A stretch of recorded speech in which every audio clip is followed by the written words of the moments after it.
Magandang araw po sa ating lahat. Sama-sama nating pakinggan ang Ebanghelyo ngayong araw.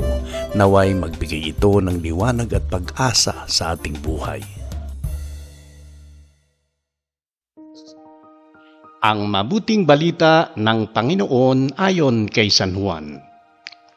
Kinagabihan ng linggo ding iyon, ang mga alagad ay nagkakatipon. Nakapinid ang mga pinto ng bahay ng kanilang pinagtitipunan dahil sa takot nila sa mga Hudyo. Dumating si Jesus at tumayo sa gitna nila.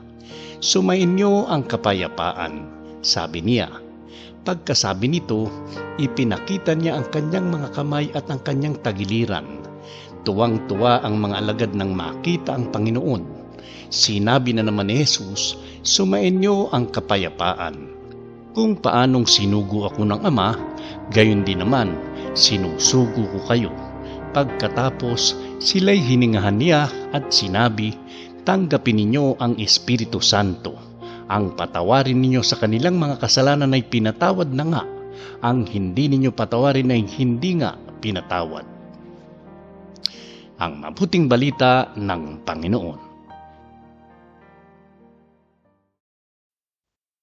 Mapagpalang araw ng linggo po sa ating lahat.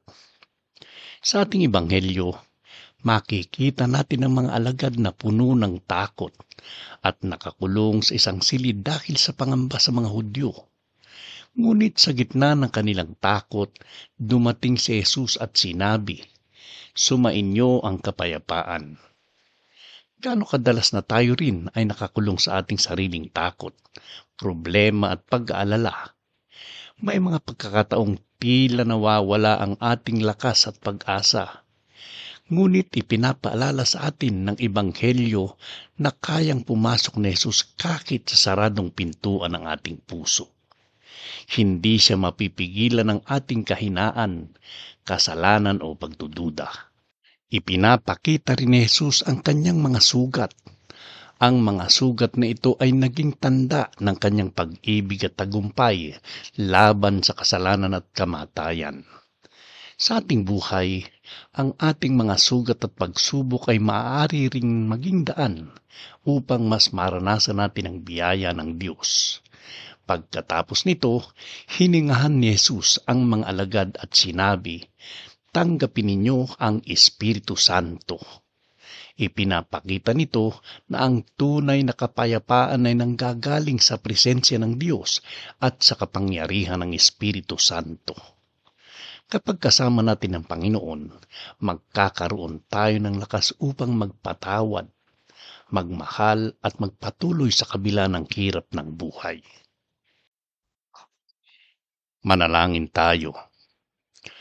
Panginoong Jesus, maraming salamat sapagkat ikaw ang nagbibigay ng tunay na kapayapaan sa aking puso.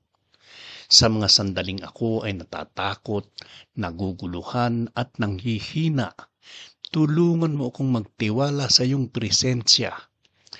Pumasok ka sa aking puso at alisin mo ang anumang pag-aalinlangan at pangamba.